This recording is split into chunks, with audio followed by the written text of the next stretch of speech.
Welcome into another edition of Talkin Ducks. Oregon going down to the desert and dominating the Sun Devils. We'll talk about Bo Nix's historic performance, plus the greatest Duck at a position that we will discuss this year. I think it's kind of flown underneath the radar until this past week. And then we get you set for the rivalry game against Oregon State. The stakes have probably never been this high for the Ducks, potentially, when you see everything on the table. We'll talk about the matchup, let you know how much Oregon should worry about Oregon State. And then the latest Heisman talk. Does Bo Nix still have the lead after Jaden Daniels combines for 8 touchdowns in the LSU victory? But let's go ahead and get to our opening drive, brought to you by Capital Toyota, your way on the highway. And with that, we welcome in the rest of the crew here. Joey Harrington, Anthony Newman, and from the Oregonian, Aaron Fentress. And, you know, Joey, I want to start with you because you always had some pretty classic games down at Arizona State. And I think a lot of people coming into this game were worried about Oregon. They remember a couple years ago, Herbert and company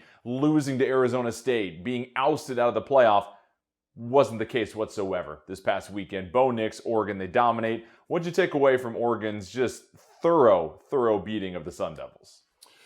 Well, one, I think it is fair to have a little bit of, I'll call it desert PTSD, whether it's, whether it's Dennis at Arizona, whether it's Marcus at Arizona, against Arizona at home, whether it's Clemens at Arizona, Arizona State, whether it's Justin at Arizona State. Like, there's been some fun ones through the years.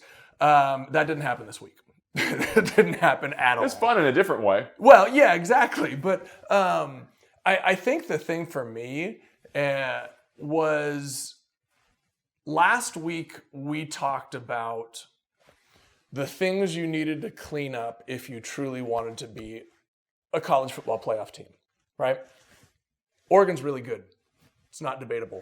But if they're going to be one of the top 4 teams at the end of the season, they needed to get rid of those mistakes that they made against USC. The penalties needed to go away. Shooting themselves in the foot needed to go away. From the moment they kicked off this week, this might have been the cleanest, most precise performance I've seen from this Oregon team. It was, at least offensively, it was as good as I've seen.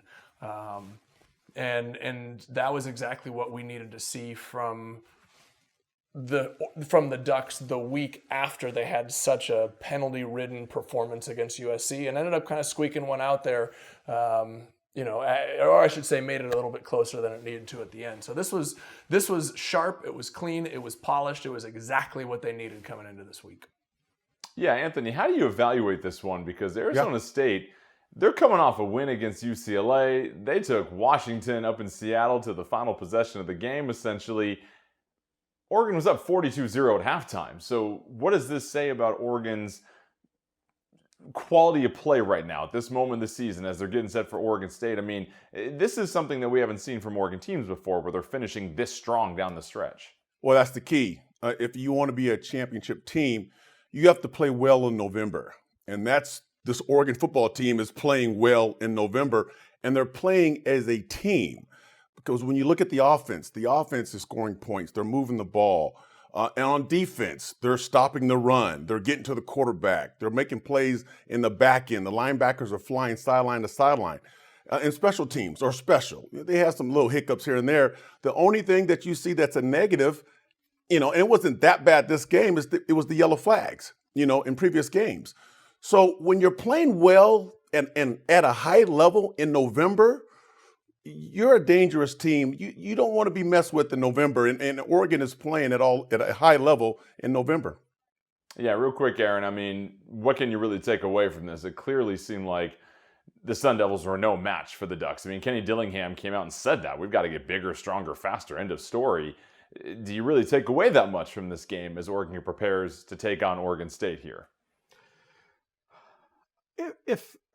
If this game had been ended or decided late third in a blowout, then I think you walk away going, meh. But dude, they erased them in the first quarter. It was over. All you can do is play the teams on your schedule. This is a conference opponent who went to Washington and gave them trouble. And I know Huskies fans are saying everyone was sick. Fine, whatever. 15-7 out there, 12-7. I can't remember what the final was, but it was close. They beat UCLA. This is a team that's had its moments. You squish them like little bugs right out the gate. It was 42-0 at halftime, as you said. The last time I remember Oregon doing something like that at ASU was 2012 when Marcus rolled up in there and it was 42. I think it was 42-8 with 8 minutes to go in the second quarter. That ASU team was way better than this ASU team. But regardless, if you destroy someone like that, you get A-pluses all over the place. And I'm not going to say, oh, Arizona State's not that good. Well, yeah, and they treated them that way. Because had they played the entire game at a high level or, continued keeping their foot on the gas pedal, it's 90-0 or 90-7 or whatever. So A-pluses around. This is what you want to see late in the season. And these are the kind of things that people who are voting want to see. If we're supposed to believe you're better than XYZ to get into the playoffs, you need to annihilate a team like this. And that's what they did. All right, and part of that annihilation was courtesy of Bo Nix, so we get to our legendary performance brought to you by Abby's Legendary Pizza, and he throws 6 touchdown passes. The 7th one was waved off because of offensive pass interference, but he ties another member of this panel that threw 6 touchdown passes at Arizona State. Aaron, did you throw 6 touchdown passes at Arizona State? No, I did not. Anthony, did you throw 6 touchdown passes at Arizona State? No, 6 picks. No, I'm just kidding. I haven't thrown 6. Joey, did you throw 6 touchdown passes against Arizona State? Okay. It's funny. Somebody pointed out to me one time, they said, your touchdown ratio between the 3 times you played Arizona State and the 3 times you played Oregon State is 14-0. Damn. Right? So I played ASU 3 times, threw 6 touchdowns twice and 2 another time, and then played 3 games against Oregon State and had no touchdowns. So there was something about the Sun Devils. I don't know. I like the Sun Devils. That's how it worked out. But I'm going to jump in and say he shouldn't have tied a record that he owns the record. I mean, he should have owned it. That was the most. I mean, I guess if I'm nitpicking and thinking like if the ref sees it from behind, maybe it kind of looked like but every single other angle I've seen, there's no way you make that call. There's no way you make that call. That was the 7th touchdown pass of the game. Bo literally went from the start of that game, every single drive down the field. Bam, bam, touchdown. Bam, bam, touchdown. And that was as good as I have ever seen. It is an absolute shame that one was called back. Garbage. Garbage, garbage. Yeah, it's pretty wild. It felt like they make that call because Oregon's up 42-0 at that point. That was almost like, hey, listen, guys, don't be that bad on them. I mean, the Sun Devils are trying to hang in there. But to me, Anthony, what we saw from Bo Nix, and if you watch some of the post-game videos that Oregon released, the theatrical, whatever you call it, you heard him say, I've never been this dialed in before. And this has been sort of this theme we've seen since on the road at Utah. I mean, he is picking people apart and just making it look so easy out there, Anthony. And this is a scary thing to watch because this Oregon offense, I can't remember the last time they were grooving this well over the span of like 3 or 4 games. Well, I would hate to be a defensive coordinator trying to deal with Bo Nix. And question for you, Joey, and yet you're a quarterback, but I'm asking you, how do you stop Bo Nix? And here's the reason why it's hard for the defense. Because every time Bo Nix gets to the line of scrimmage, he's changing calls. He's making all kinds of adjustments and getting out of situations like, oh, you know what, they're doing this, we're going to do that. So when I look at Bo Nix, I'm seeing a coach on the field playing the game. And I used to say that all the time. Our coaches used to tell us from the sideline, hey, they're going to do this, they're going to do that, they're going to do this. I'm thinking, those coaches need to play. They need to be on the field next to me playing because I need that knowledge. Bo Nix has so much knowledge, and he's so calm out there, as you know, playing a long time. We saw him, 8 years ago against Oregon at Auburn. But the guy is just so calm, cool, and collected. It's unreal. And he's getting his team out of trouble, making the right decisions. And, when you talk about Bo Nix, you think, okay, this quarterback can run. We got to be careful. We got to have somebody watch him. Bo's not running. He's not running at all. He's handing the ball off or he's throwing the ball down the field. Yet, Anthony. What's that? Yet. I said he's not running yet. Yeah, correct. That's true. When he starts running, look out. It reminds me of Herbert his senior year. He didn't run all season until the Rose Bowl when, hey, we got nothing left to lose. He's going to be a first-round draft pick. Let's go ahead and let him run the rock. Pac-12 title game is when he broke it out. And Utah was like, Right, wait, what's exactly. happening Well, here? What's happening? But yes, Rose Bowl as well. As great as Bo Nix has been, Aaron, he's been aided in a huge way by now the greatest receiver in Oregon football history. That is Troy Franklin, who in this game set the record for most receiving yards in a year, 1,221 yards and 13 touchdowns. And some of the catches he's making, Aaron, that are tacking on an extra 50, 80, 90 yards to Nix's total at the end of the day and a touchdown. To me, it's been remarkable to see what he's done this year. And I think the gravity of Bo Nix, understandable, and the team going for the playoff, you've kind of forgotten of just how unbelievable of a season Troy Franklin's having right now. Right. Real quick, I'm not sure if one of you guys mentioned this or not. If you did, my apologies. But Bo Nix had more touchdown passes than incomplete passes. The last time I think that happened was Marcus at Washington State, when I think he threw 5 and only had 4 incomplete passes. So that's just stupid. He's reached Jedi levels, but helping him along the way is a Jedi apprentice in Franklin, who, and you guys know how protective I am of history. I cannot stand recency bias. And I'll be the first one on Twitter when someone says, that's the greatest ever. I'm like pulling out clips from 1927 and 1965. And I'm like, no, you have to respect history, right? So I've been guarded in terms of saying Franklin's the greatest ever, because we've seen a lot of really good receivers come through Oregon. But when you start clipping off records after records after records, and you're going to be the all-time leader in yards and touchdowns when it's done, and you have the season records, then obviously you are in that conversation. The only way you can really go against that right now is if you say, well, different players could have played in different eras with different offenses and had different numbers, and that's fine. But I think he also passes the eye test. When you look at him, it's like it's difficult for me to cycle through and think, okay, who have I seen that was better? I think I've seen guys who were close, and we can debate that, but I think from a talent standpoint and a statistics standpoint, in terms of his versatility and everything he brings, I think there's a legitimate argument to say he's the greatest ever, and you know how hard it is for me to ever reach that point. So, Aaron, I'm going to jump in here real quick. I think you hit it on the head here, and it passes the eye test. Like in that, at times, like his size reminds me of Demetrius, right? His route running reminds me of Keenan. His flat speed reminds me of Sammy. His explosiveness reminds me of Mitchell. Like, you look at pieces of him and say, oh, that reminds me of, oh, that was like, oh, yeah, that, but it's all in one person, right? That's what's happened to me watching him this season. Is like, oh man, that reminds me of, oh, but the very next play, it reminds me of somebody else. And it's all in one package. And then he's capped it off by literally breaking records. I mean, he is the greatest wide receiver in school history. And I don't know, like, does anybody want to debate that? Like, I don't know that that's debatable. No, I mean, I'm with you, Joey. There's no debate. If you look at all the offensive positions for the Ducks over the last couple of decades, receiver and maybe tight end are the only positions that haven't had a draft pick in the first 2 rounds. I mean, there've been some guys that have put up numbers, but even Dylan Mitchell ended up becoming, I think, a 7th-round draft pick. Jeff Mayle was a late-round draft pick. There hasn't been a stud that has put up the production at Oregon and then also hear his name called in the first 2 rounds. I think Franklin's that guy. And frankly put, he's not even playing in the 4th quarter. He's got better stats than Harrison at Ohio State that many people have as the Blitnikoff winner. So don't sleep on this with a couple more games left. He's going to smash the school record when it's all said and done, because this is an Oregon team that's going to play at minimum potentially 3 more games. So Jordan, I don't think it's up for debate. I think it's clear as day after what he's done this year. Let me add, and Joey said something about Troy Franklin. He is the hardest to cover, and Joey said it. He can get off the press. He's faster than anybody. He's bigger than anybody.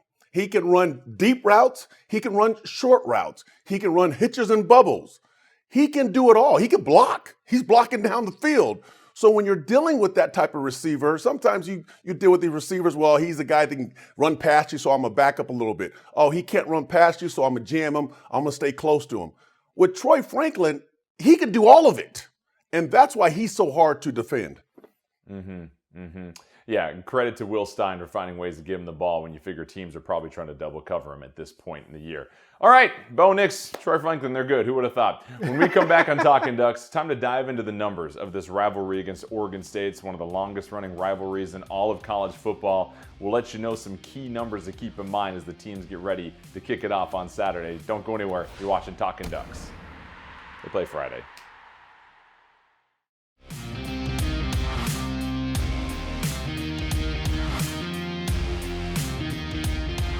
You're watching Talkin Ducks, built by Par Lumber. Welcome back to Talkin Ducks. Time now for Talkin Numbers, brought to you by Par Lumber. And Aaron, let's go through a couple numbers here. Ducks lead the series all time against Oregon State, 67-49 and 10 ties. Of course, the Toilet Bowl being one of those. Ducks and Beavers split the last 4 games, believe it or not. The Beavers rallied from a 31-10 deficit to win 38-34 in Corvallis last year. And the Beavers have not won in Eugene since 2007. And so, with this being the final Pac-12 season, Aaron, college football playoff hopes on the line. The winner of this game will play in the Pac-12 championship game against Washington. Let me ask you this. Before, in years past, the winner of this game has gone on to play in the Rose Bowl. There's been no conference championship game. Because of the conference championship game, it sort of eliminates that immediacy of what happens after this game. All that being said, you look at all the times these two teams have taken the field, 2009, 2000, look at 2008 as well too. Is this the most on the line in one of these games between these two schools, or how would you rank this matchup?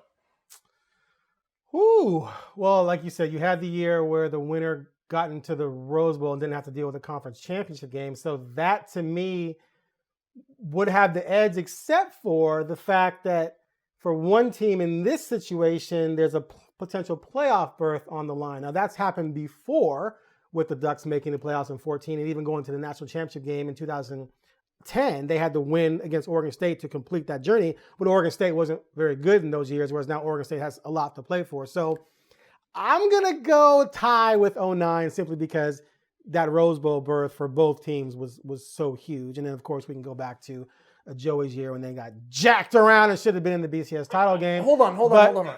And we did get jacked around. I threw 6 picks. If Oregon State wins, which we don't even want to, but they still have a chance to go to the Pac-12 championship? They don't. I don't know what I'm talking about sometimes. They have a you chance said to that, I was spoil like, wait, Oregon's what you chance talking to go to about, the Pac-12 championship. Yeah, because they've lost 3 conference They games. lost to Washington. Yeah. Right. Okay.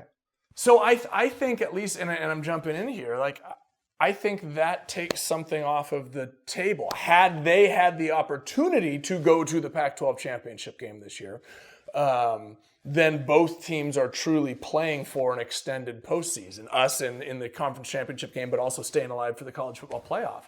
I think Oregon State losing to Washington has taken some of the importance off of it, and I think that was 2009 was the year where the winner went to the Rose Bowl, and 2008 was Oregon State had an opportunity to go if they won, correct? Correct. Because there were 2 years in a row where Oregon won and kept Oregon State out of the Rose Bowl. I think, yeah, I mean, I think you could make an argument for either 2009 or 2000. 2000 because of the importance for what it was for Oregon State. You know, it had been, 40 years since they'd been relevant. You know, they'd had 28 straight losing seasons before Mike Riley turned them around the previous year. Then all of a sudden they're, knocking on the door with an 11-win season. I don't think this one is obviously important for Oregon. Hugely important for Oregon. Have to win. Have to do it in style. But I think the fact that Oregon State lost to Washington takes a little bit of that importance off of the overall scope of the game. Well, either way, it'll be one of the classic games because it's the last time that both schools are part of the Pac-12. And with that, Dan Lanning was asked about the history, the rivalry of this matchup against Oregon State. What's the future of it? Let's go ahead and listen to Dan Lanning. How important is it to you to continue playing this game after the season? I realize schedules are booked out well in advance, but is this something that you want to continue when dates become available? Yeah, I think, games like this are really important, and it would be great if that's something we could can make happen and continue to make happen. I know everybody on our end would love to see that continue. All right, so Joey, is this the end? The end of what once started as the Civil War, then the rivalry not named, there's a platypus trophy to begin with it. Is this something that's just going to fade to dust, or will the two schools come to an agreement like Washington and Washington State did, where they're going to keep the Apple Cup going? And we see this across college football where two teams at different conferences, Georgia, Georgia Tech, Iowa, Iowa State, they will save that rivalry game for the final game of the year. Is that something you think these two schools should do? Of course I think they should do it. Yeah, I mean, there's too much history. If you asked me last week if I thought they would do it immediately, or I should say if you asked me last week if I thought they'd do it, I'd say, yeah, probably eventually. I remember I was actually working for Longhorn Network when A&M left and went to the SEC, and that was it. Like Texas A&M, I was sitting there thinking, like, are you seriously not going to play this game anymore? And they didn't. I think the fact that the Apple Cup has been renewed, not necessarily adds pressure, but shows that there is commitment on both sides of this to continue the rivalry. It sounds like there are a few teams that need to be bought out, moved to different spots to make it happen. But I would anticipate that this is something that would continue because it's too important not to.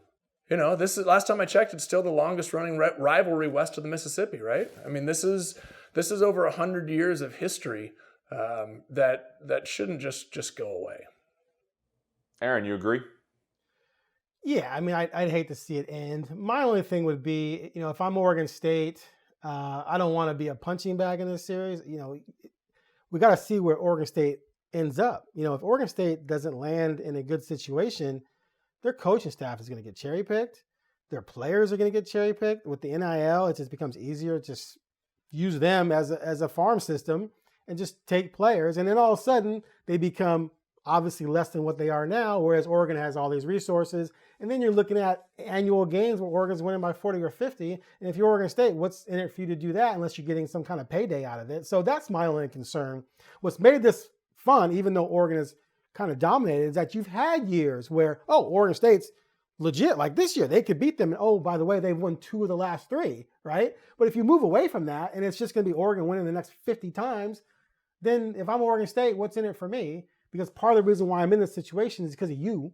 So am I going to just be a punching bag for you? I don't know if I would sign up for that if I'm Oregon State, just to keep a rivalry going, when it'll stop being a rivalry if I can't compete. So that's my only concern. And let me jump in, Jordan, real quick. Let me jump in. Like there is the argument, and on the flip side of that too, right? If Oregon State does, end up in the Mountain West, right? It almost kind of becomes like scheduling Boise or scheduling, Fresno, like one of those teams that when you play them isn't going to add to your strength of schedule at the end of the year. But if you lose to them, like, oh God, like you're done. Like, nobody wanted to schedule Fresno. Nobody wanted to schedule Boise, during those early years because they could come in and beat you. Like there was that realistic possibility. But if you beat them like you should have, it doesn't give you any clout around the country. So there is kind of the flip side of that if that situation does play out, Aaron, where if they do kind of fall into that, I don't know, say, what's the next 5, there's the power for the group of 5 conferences or whatever they used to call them. If they follow into the kind of that mediocre realm, like, is there value to Oregon to continue to play that game for the potential of, those few years that it may happen that they get upset? I don't know. Just things to think about, but I can't imagine. But they're going to play those teams anyway. What's that? They're going to play those types of teams anyway. Yes and no. But Portland State again, isn't exactly a Boise It's going to be State. Interesting, and we've got to get going to the next segment, but I'll wrap it up with this too.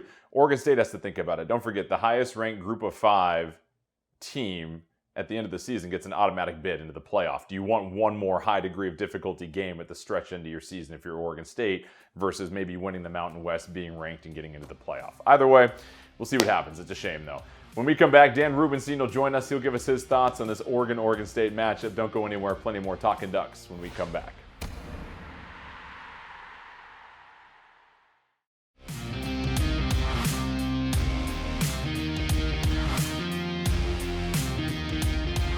You're watching Talkin Ducks, built by Par Lumber. Welcome back into Talkin Ducks. It's time now for It Never Rains with our great friend Dan Rubenstein. And Dan, we have a little bit of a shake-up in the college football playoff rankings. Washington moves up to number 4. The Huskies have knocked off some pretty impressive competition over the last couple of weeks. Florida State, whether or not you want to admit it, might not be the same team with Jordan Travis going down with that injury. Your thoughts on Washington moving up and what it means if Oregon does play Washington in this Pac-12 championship game? Oh, it's huge. Obviously, Washington moves up because of the quality of their last win against Oregon State on the road. Anytime you beat a top 15 opponent on the road, it has to mean something to the committee. And I don't think it's necessarily the committee docking Florida State for the Jordan Travis injury, because honestly, if Florida State takes care of business against both Florida and Louisville, they will likely, depending on what those scores are and what they actually look like, be in the playoff because of Michigan and Ohio State playing each other. If you go undefeated in a Power 5 conference, I mean, no undefeated Power 5 conference team has ever been left out of the playoff. So Washington can run the table and make the playoff. Same goes for Florida State. I think it's just a matter of Washington taking care of business now, and whether Washington fans think it's fair or not. And they have a good point that they'd have to beat, potentially, if Oregon beats Oregon State twice, when they've run the table at 12-0 is beside the point, but they'll be in. Win and you're in. It's no problem. And it was a very nice win defensively for Washington as they tightened up in the fourth quarter. Maybe they won because of that safety, the bad snap on the punt, but either way, when the offense wasn't constantly shelling the Beavers, which they weren't, the defense did step up, and that's meaningful. Do you agree with the order of the rankings right now? Do you feel like Washington, how would they do if they were to take on Ohio State or a Michigan right now? How do you pair them against Florida State? How does Oregon compare to those teams despite the one loss to Washington? I mean, how would you sort of rank those top 5 or 6 yourself? Well, so I think there's a difference between how the committee is ordered to rank these teams, a lot of which is based on resume, not necessarily their gut feel about who the best teams are. You have to go by record to a certain extent. You have to go by wins in the top 25 to a certain extent. So keeping Washington or moving Washington up to that top 4 is totally within reason and totally good. And I would wager against them against any of the top 7 or 8 teams in the country just because of their defense. And I just don't think it's a recipe to win in October, November. I don't think it's a recipe to win on January 1st. That's what we've come to understand over the course of this past decade of watching the playoff, that it's a different sport when teams have more time to prepare, when the depth of these teams is tested, and Washington certainly beat up like most teams are on both sides of the ball. But then you take on a team who's recruited like Oregon, Ohio State, Texas, Alabama, Georgia. I don't think Washington measures up.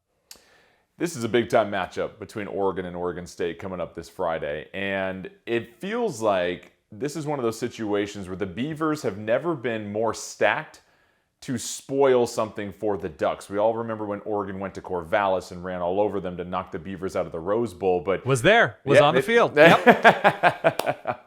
But you look at what's at stake at Oregon, right? They get a chance to play in the Pac-12 title game. The thought is if they beat Washington, they're going to go to the playoffs. That could be derailed if Oregon State gets the win. What do you see in the Beavers, and what's really the threat level for the Ducks coming into this game? So this was weirdly, it depends how you view it, but it was a better Oregon State defense last year, and the offense was not as good. And Oregon was up, 3 touchdowns, relatively light in this matchup last year. And look, with how beat up Oregon State is on their offensive line, I think they're without their starting center and left guard at this point. With the throws that DJU missed last week and has been somewhat off in bigger moments for Oregon State, I like the receivers some, but they're smaller. And the corners aren't where they were last year, of course, for Oregon State. They lost their best linebacker last year, but that's sort of old news if you're comparing the two teams. I think Oregon has too many weapons and have been taking care of business too efficiently recently for them to lose this game, or even really for it to be a close game.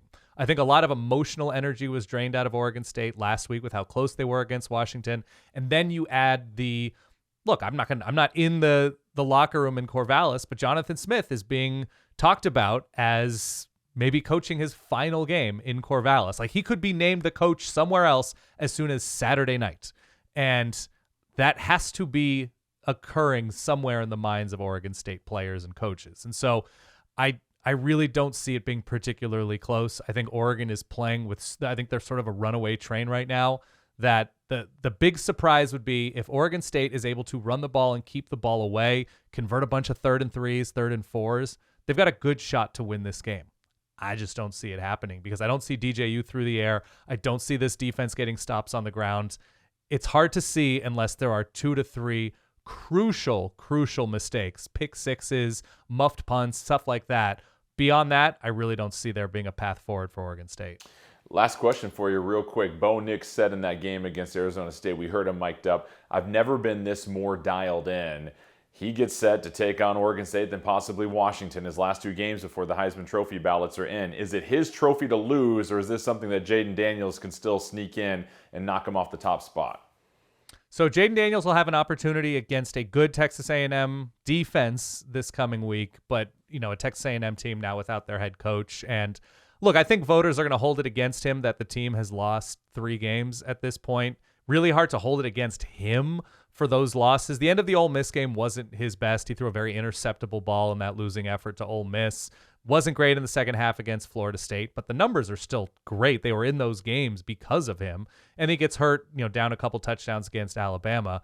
What Bo Nix has done is incredible this year for Oregon. And you have to look at him as the reason this Oregon offense is on pace to be maybe by far the best Oregon offense of the modern era. More efficient than anything they did last year, more efficient than anything they did are Justin Herbert, Vernon Adams, Marcus Mariota, Dennis Dix, any of those guys.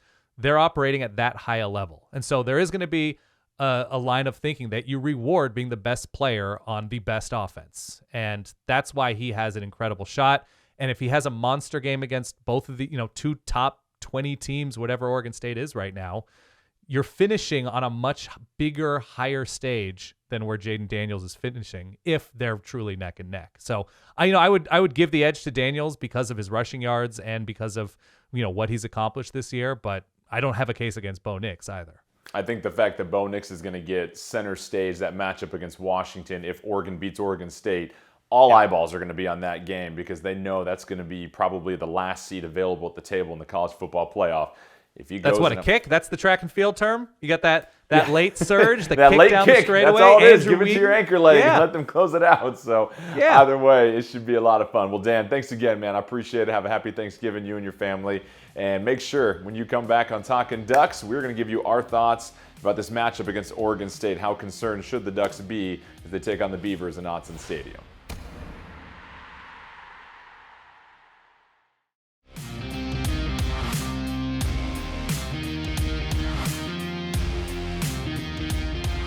You're watching Talkin Ducks, built by Par Lumber.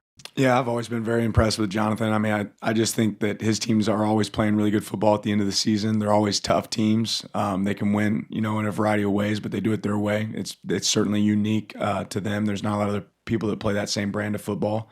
And his teams are hard-nosed, tough kids. They do a really good job. Your introduction to the Rivalry Series last year was obviously a little disappointing in terms of how it played out at the end. I wonder how you'll use maybe the final quarter and a half there as motivation this week, and if some of that still kind of sits with you. Yeah, I think it resonates with every single one of us, and certainly not far from our mind. They're a good team. We had to go play really well to compete against them, and you got to play an entire game. Well, welcome back. That was Dan Lanning. His thoughts on this matchup against Oregon State. Obviously, the Beavers doing a remarkable job to come back and just run the ball straight down Oregon's throats last year. And Anthony, you look at this matchup this year. Obviously, DJ Uyunglele going to Oregon State gives them a different dimension in the passing game. Oregon stepped up defensively, but you know this Oregon State team somewhat well. Some people would even say they're almost kind of like family to you. I mean, you've had a lot of success against them. You guys go back and, maybe it's a house divided or something. I don't know. But this matchup against the Beavers, let's dive into the X's and O's here. No more speculation. What do you see on film as far as what Oregon needs to make sure they do against Oregon State, and what's the threat level of this game? Hey, those words made me very uncomfortable. You got me just moving in my chair, you saying that. No, I'm not an insider. I can give a – no, okay, I'll be a professional. Here's the deal. Oregon State is a very good football team. And to be a good football team, you have to run the football and you have to play good defense. They do both very well. They will run the ball down your throat. And if you don't stop those 2 running backs with a great offensive line, you're in trouble. And then the defense plays well. They don't give up a lot of explosion plays. They make teams earn their points. And yeah, teams may drive on them, but they don't score. They're very tough in the red zone. So you have to bring your lunch against this Oregon State football team. They're well coached, and these kids are hungry. I think just when you look at the matchup, there's so many dudes on this Oregon football team that's playing at a high level now. I think that starts to take over through the 4 quarters of football. But Oregon State this is not a gimme. You got to go out and play against this team because they will hurt you. Joey, Oregon last year couldn't stop the run. What do you think are the 3 keys of the game that you're writing on the whiteboard if you're in that locker room with Oregon? Defensively, stop the run, limit big plays, stop the run. Like that is, DJ Uiagalelei is not going to surgically dink and dunk you down the field. He's going to hit some big plays, right? He has not been the 78% completion guy that Bo Nix has been, right? But he's going to hit you with some big plays. Damian Martinez is as good a running back as you're going to see in the country. He is fast. He is strong. He is a hard runner. They're going to run the football. Like this team takes on the personality of their head coach. Jonathan Smith is a short, scrappy walk-on who worked his way into the Oregon State and Pac-10 record books and into a Fiesta Bowl championship. Like that is who this Oregon State team is. So if defensively you're writing three things on the chalkboard, stop the run, eliminate that, that's the foundation of their offense, and then eliminate the big plays, right? Force DJ to drive down the field, force him to throw the ball to complete, 3rd and 7, 3rd and 8, like force him to make those throws, and then stop the run. Did I mention stop the run? I think they should probably stop the run. What do you think, Anthony? Did they stop the run? Stop the run. Okay, stop good. the run. Aaron. Yes. I know I you've have no always idea got what just an happened. take on this one. What do you think Oregon needs to get done? I mean, maybe stop the run. No, I'm kidding. so look. I don't think we've discussed it enough yet. Oregon State has lost 3 games by a total of 8 points, which is pretty wild when you think about it, right? And so that means that 3 times there was 1 or 2 plays that changed those games. And Oregon State's always in a position either they're going to beat you or they're going to be close because they run the football and they play tough defense. They don't give up a ton of big plays. Like they just don't. They make you earn it and grind for it, which is why Washington stumbled sometimes because they couldn't just get those big downfield pass plays that just score instantly. So if you're dealing with an Oregon State team, you're going to have to be able to be prepared to be very methodical. And that's why sometimes the games where you blow teams out, it's kind of like it's not really what you want to do as a coach. Like if it's too easy, it may be fun for everyone to watch, but that's not preparing you for when it's difficult. And Oregon State's going to make it difficult. So what Oregon's going to have to do, which they didn't do a great job necessarily against USC, remember, and USC's defense is not very good. You take away the 2 big plays, they struggled to grind the ball down the field and score, and penalties were a problem. So they're going to have to find a way to be methodical in this game and be extremely efficient because Oregon State's not going to give you Franklin 75 yards for a touchdown with no one around him. More than likely they're not.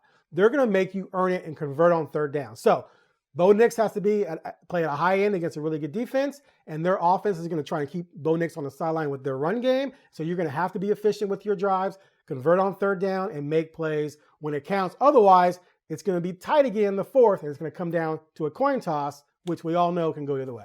Jordan, let me jump in here real quick. Jordan. Yeah, go ahead, Joey. Aaron, you said 3 things. You said Oregon State defense doesn't give up big plays.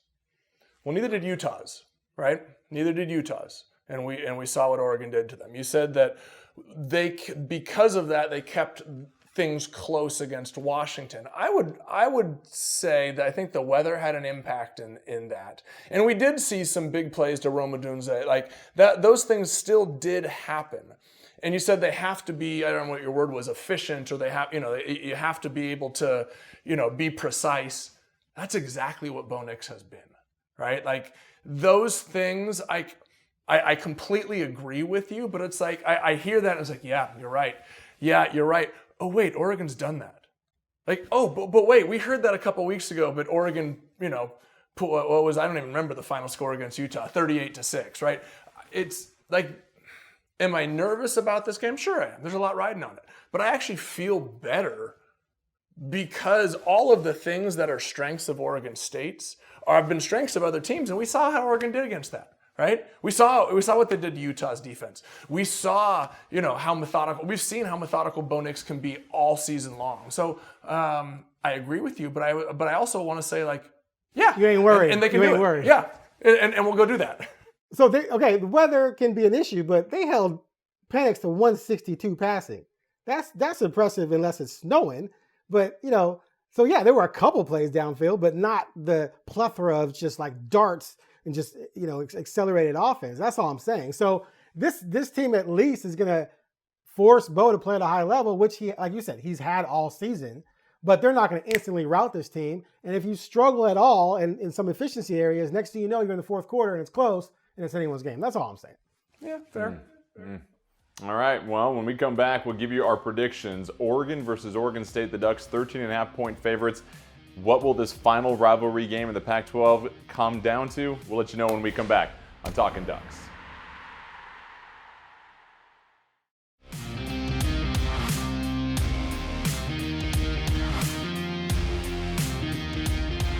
You're watching Talkin Ducks, built by Par Lumber. Welcome back to Talkin Ducks. Time now for our Tools for Victory, brought to you by Leatherman. And you look at this matchup against Oregon State. We've already broken this down quite a bit here. And Joey, I want to get started with you.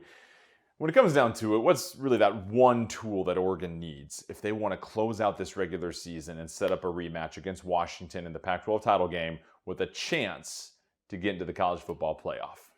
It's the Bo Nix tool.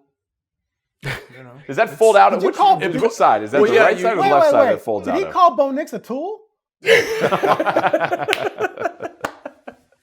Wow. Well played. Well Just played. because he's breaking your records, man, that's messed up, Post it, bro. Aaron. No, so you Old open man it up- Harrington calls it's- Nix a tool after young Bo Nix makes Joey Harrington look not as good. Ooh, I don't know about all that. Can I finish? Can I finish? Yeah, go ahead. Sorry, Can I my finish? bad. Can I My finish? bad. Okay, I'm finished. Look, just for the exact same reason that what we just said a moment ago, like, Bo has been so good. Bo has been in complete control. Bo has been efficient. He's been explosive. He's literally been and done everything that you could ask him to do.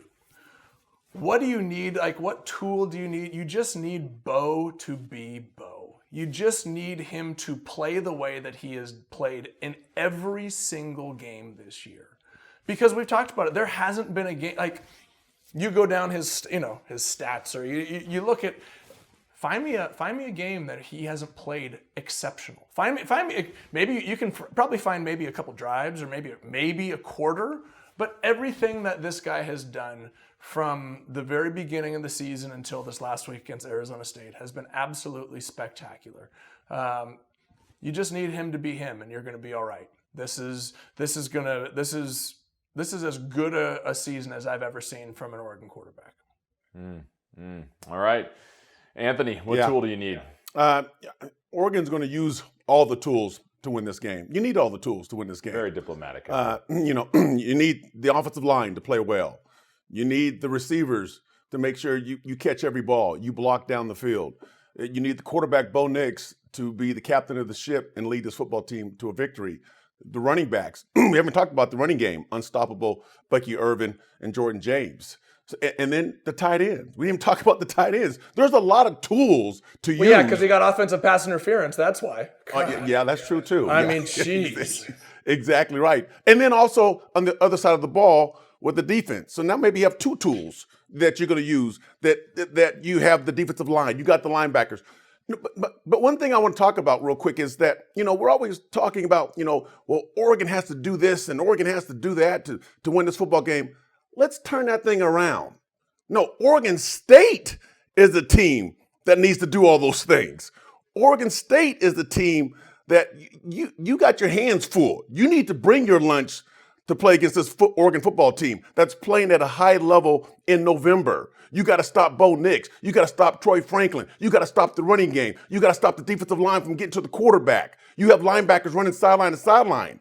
So it's not about what Oregon needs to do this. No, it's about what Oregon State needs to do to win this football game. Preach, Anthony. Aaron, Woo. what tool do the Ducks need? Well, I was checking all both game logs to try and find some way to come up with something negative, and I just couldn't. It was just all amazing. I will say this, though. If you are at all concerned about what could trip up Oregon in this game, it would be DJ. Because when DJ has been mediocre to not so good, that's when they've lost. When he's been on, that's when they've won. So keep him average. The defense needs to just make him have an average day, and I don't think they'll have enough to overcome the Ducks. But if he gets rolling, if he gets hot, then you're in for a long day. So that's my tool for victory. Deal with DJ. Okay, the deal with DJ tool that folds out of the Leatherman. All right, we'll keep that in mind here. Joey, you open up one of those and you're going to see a lot of different screwdrivers and knives and whatnot. I'm looking at the precision screwdriver that you would use to repair your eyewear. Oregon needs to be precise in this game. No penalties, precise in your gap assignments when it comes to that defensive line. Don't let Oregon State just bully you over. Precise in your play calling as well, too. Coaches have to be dialed in, right? This is a close game. You're going to scrutinize every single decision. Hopefully the Ducks have learned from what they've decided to do in some close games before as far as when to be aggressive and when to be conservative. I think Oregon needs to be very precise, and hopefully at the end of this game they can say, when we grade out this film, when we look at our decision making, our penalties, this was one of the more precise performances. If we aren't precise, we're going to open the door up on drives because we're getting penalties, because we're not in our gaps, because we're overshooting things.